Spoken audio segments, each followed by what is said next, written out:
Hello friends, कैसे हैं आप? आशा करती हूँ सब लोग अच्छे होंगे। आज के इस वीडियो के माध्यम से हम जानेंगे कि हमारे शरीर में ऐसे क्या बदलाव आते हैं जो पीरियड मिस होने से पहले ही आपको कंफर्म करा देते हैं कि प्रेगनेंसी है या नहीं है।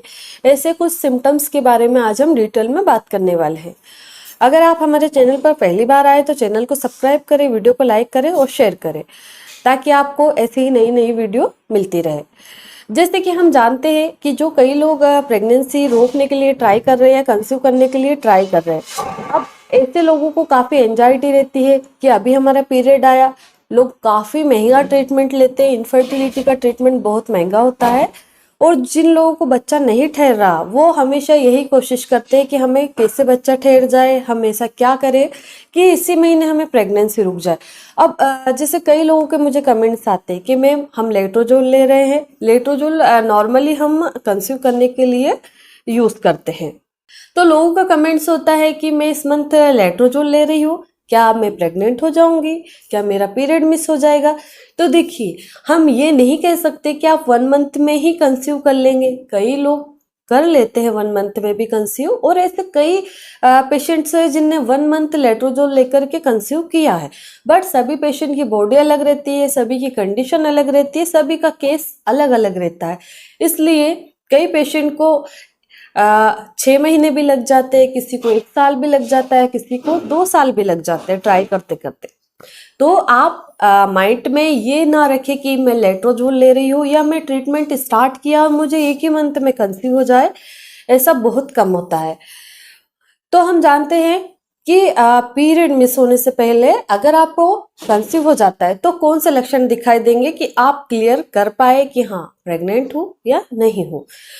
सबसे पहला लक्षण होता है पीरियड मिस होने से पहले कि जैसे ही हमें कंसीव हो जाता है तो ब्रेस्ट में टेंडरनेस, स्वेलिंग या दर्द या भारीपन महसूस होने लग जाता है। यानी कि पीरियड आने से 7-8 दिन पहले या 10 दिन पहले आपको ऐसा महसूस होने लगता है कि हाँ मेरे ब्रेस्ट में भारीपन लग रहा है, थोड़ी सूजन आ रही या दर्द हो रहा है। तो ये प्रेगनेंसी रुकने के बाद ये सिम्टम्स कई पेशेंट को देखे जाते हैं। दूसरा सिम्टम्स होता है कि जैसे ही कंसीव होता है तो यूरिन की क्यूरियोसिटी काफ़ी बढ़ जाती है, पेशाब बार बार आने लगती है पेशेंट को। जैसे क्योंकि ये होता है हार्मोन में बदलाव के कारण, आपकी बॉडी में हार्मोन्स का लेवल बढ़ने लगता है, जैसे कि प्रोजेस्टेरोन। इन हार्मोन्स का लेवल बढ़ने के कारण हमें यूरिन बार बार करने की इच्छा होती है। साथ ही में हमें जैसे एसिडिटी की प्रॉब्लम, पेट फूलना, गैस बनना या इनडाइजेशन की प्रॉब्लम होने लगती है। साथ ही में हमें जैसे कि मॉर्निंग में नोजिया, वोमिटिंग की फीलिंग होना या मतली जैसा फील होना। नॉर्मली मतली जैसा फील कब होता है? जब हमारा पीरियड मिस हो जाता है, पेशेंट को ये पता चल जाता है कि हाँ प्रेगनेंसी टेस्ट पॉजिटिव आ गया। उसके 8-10 दिन बाद नॉर्मली मतली की जो इच्छा होती है वो होने लगती है। पर कई पेशेंट की बॉडी काफ़ी सेंसिटिव होती है, तो हार्मोन्स का लेवल ज़्यादा होने के कारण उनको पहले ही ऐसा फील होने लगता है कि मुझे उल्टी जैसी इच्छा होने लगी है। साथ ही में और हमें जैसे कि वीकनेस या थकान बहुत ज़्यादा लगती है, जिससे आप थोड़ा सा भी काम करते हैं तो आपको लगता है कि अब मुझे रेस्ट करना चाहिए, मुझे काफ़ी थकावट हो रही है, सिर दर्द हो रहा है और हल्का फुल्का फीवर महसूस हो सकता है आपको। ये कंसीव होने के बाद में कई लोगों को ये कंप्लेंट देखी जाती है। और लक्षण की जैसे हम बात करें तो पेशेंट को कंसीव होने के बाद में नींद कम आती है। उसका सबसे मेन मुख्य कारण होता है कि अगर आप खाना अच्छे से नहीं खाएंगे, आपको भूख अच्छे से नहीं लगेगी, पेट नहीं भरेगा तो नींद भी नहीं आएगी। तो नींद नहीं आने के कारण आपकी पूरी दिनचर्या खराब हो सकती है। इसलिए आप एक प्रॉपर टाइम बनाएं कि मुझे किस टाइम सोना है और किस टाइम जगना है। बहुत देर रात तक आपको नहीं जगना है। और अगर हम लक्षण की बात करें तो आप कई पेशेंट को मुंह में ऐसा फील होता है कि पानी सा आ रहा है, या पहले तो मुझे ऐसा कभी नहीं हुआ पर अभी मुझे ऐसा लगता है कि बार बार मुझे थूकने की इच्छा हो रही है, या मुंह में अजीब सा पानी आ रहा है। और पेशेंट को काफ़ी बेचैनी होती है। कई बार पेशेंट को पीरियड मिस होने से पहले हल्की फुल्की स्पॉटिंग हो सकती है, उसको हम बोलते हैं इम्प्लांटेशन ब्लीडिंग। ये इम्प्लांटेशन होता है। इम्प्लांटेशन क्या होता है कि जब हमारा ओवुलेशन पीरियड होता है उसमें अगर आप लोग साथ में रहे तो हमारा एग और स्पर्म मिलता है, फर्टिलाइजेशन होता है, फर्टिलाइज एग आके हमारे यूट्रस में चिपकता है। जब वो चिपकता है तो उस कंडीशन को बोलते हैं कि इम्प्लांटेशन हो रहा है। कोई भी चीज आके यूट्रस में अगर चिपकेगा तो वो तभी ग्रोथ करेगा आगे।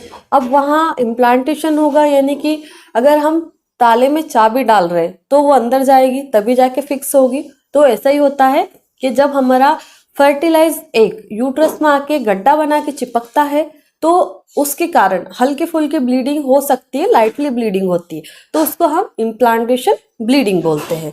साथ ही में जैसा आपको बेचैनी बहुत ज्यादा लगने लगती है, अब अगर आपको इतने सब लक्षण दिखाई दे रहे हैं तो आपको पीरियड मिस होने का इंतजार जरूर करना चाहिए। जब भी आपका पीरियड मिस होता है तो प्रेगनेंसी टेस्ट करके देख लेना चाहिए।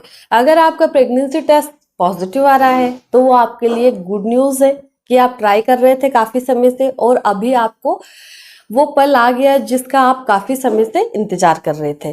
बट जिन लोगों को प्रेगनेंसी नहीं चाहिए तो वो लोग भी थोड़ा सतर्क हो जाए कि अगर मुझे इस टाइप के सिम्टम्स दिख रहे हैं तो पीरियड मिस होने के बाद में तुरंत प्रेगनेंसी टेस्ट करें। प्रेगनेंसी टेस्ट करने के बाद में तो क्लियर ही हो जाता है कि आपको जो ये सिम्टम्स आ रहे थे वो सही है या फिर गलत है, क्योंकि यही सिम्टम्स पीएमएस के भी होते हैं, यानी कि प्री मेंस्ट्रुअल सिंड्रोम।